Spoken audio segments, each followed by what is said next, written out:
ગુજરાતમાં ચાંદીપુરા વાયરસના કેસને લઈને આરોગ્ય વિભાગ સતર્ક થયું છે। રાજ્યના આરોગ્ય મંત્રીએ કહ્યું કે જે જગ્યાએ પહેલા કેસ નોંધાયા હતા તે તમામ જગ્યાઓ પર હાલ સર્વે કરવામાં આવી રહ્યો છે। ગુજરાતમાં ચાંદીપુરા વાયરસ અંગે આરોગ્ય વિભાગ એલર્ટ થઈ ગયું છે। ચાંદીપુરા વાયરસના કારણે અત્યાર સુધીમાં 3 બાળકોના મોત થયા છે, જેમાં વડોદરામાં ગોધરાથી દાખલ થયેલા 2 બાળકો અને હિંમતનગર સિવિલ હોસ્પિટલમાં દાખલ થયેલા રાજસ્થાનના 1 બાળકનો રિપોર્ટ પોઝિટિવ આવ્યો હતો। વિસનગરના 1 બાળકનો રિપોર્ટ પોઝિટિવ આવતા તેને વડનગર હોસ્પિટલમાં હાલ સારવાર હેઠળ રાખવામાં આવ્યો છે। આ અંગે આરોગ્ય મંત્રીએ કહ્યું કે ગત વર્ષે 2024માં જ્યાં કેસ નોંધાયા હતા તે તમામ 61 અસરગ્રસ્ત સ્થળો સહિત તમામ શંકાસ્પદ વિસ્તારોમાં આરોગ્ય વિભાગની ટીમ દ્વારા સર્વે અને દવાનો છંટકાવ શરૂ કરી દેવામાં આવ્યો છે। આ વાયરસ ફેલાવવા માટે જવાબદાર સેન્ડ ફ્લાય નામની માખી ગોધરા સહિતના પ્રભાવિત વિસ્તારોમાંથી મળી આવી છે, જે આ વાયરસની વાહક છે।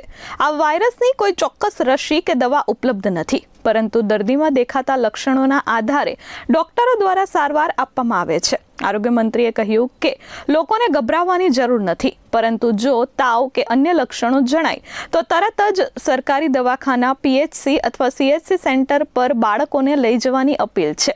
વોટ્સએપ કે સોશિયલ મીડિયા પર વહેતા થતા ભ્રામક સમાચારો પર વિશ્વાસ ન કરવા અને માત્ર આરોગ્ય વિભાગની સત્તાવાર માહિતીને જ યોગ્ય રીતે માન્ય રાખવા આરોગ્ય મંત્રીએ વિનંતી કરી છે। ચાંદીપુરા વાયરસના જે પેશન્ટો, જે દીકરાઓ બાળકોને દાખલ કર્યા હતા, એમાં 2 બરોડા ગોધરાથી દાખલ કર્યા હતા। એ બંનેના પોઝિટિવ રિપોર્ટ આવ્યા હતા અને એમનું એ સમયે ડેથ થયું હતું। એ જ રીતે હિંમતનગરમાં સિવિલ હોસ્પિટલમાં જ્યારે દાખલ એક રાજસ્થાનનો પેશન્ટ કરવામાં આવ્યો હતો, દીકરાને, બાળકને, એ પણ પોઝિટિવ પેશન્ટ આવ્યું હતું ને એમનું પણ ડેથ થયું। તો ચાંદીપુરા વાયરસથી અત્યાર સુધીમાં 3 બાળકોના ડેથ થયા છે અને 1 બાળક વિસનગરનું છે, જેને અમે વડનગર હોસ્પિટલની અંદર દાખલ કર્યું છે, જે પોઝિટિવ છે। એટલે આ સાવચેતીના ભાગરૂપે અમારી ટીમ બધી જ જગ્યાએ કામગીરી કરી રહી છે।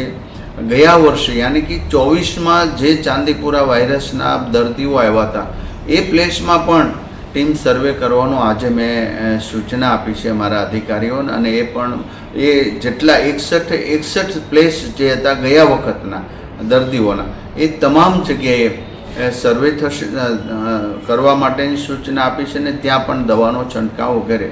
સેન્ડ ફ્લાય નામની આ જે માખી છે એ જે દર્દીઓ જ્યાંથી ગોધરાથી વગેરે ત્યાંથી દર્દીઓ મળ્યા હતા ત્યાં માખી પણ મળી હતી।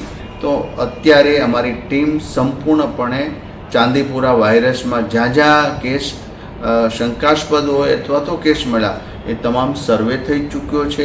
એક બાળકને વડનગર હોસ્પિટલમાં દાખલ કર્યો છે, જેનું પોઝિટિવ છે। અન્ય કોઈ શંકાસ્પદ હોય તો એનું દરેક જગ્યાએ સ્ક્રીનિંગ કરવું। પ્રાઇવેટ હોસ્પિટલમાં પણ દાખલ થાય તો સરકાર સાથે સંકલન કરવા માટેના ચાઇલ્ડ સ્પેશિયાલિસ્ટ ડૉક્ટરોને પણ આજે સૂચના અમારા અધિકારી દ્વારા આપવા માટે મેં કહ્યું છે। Bureau report S24 news.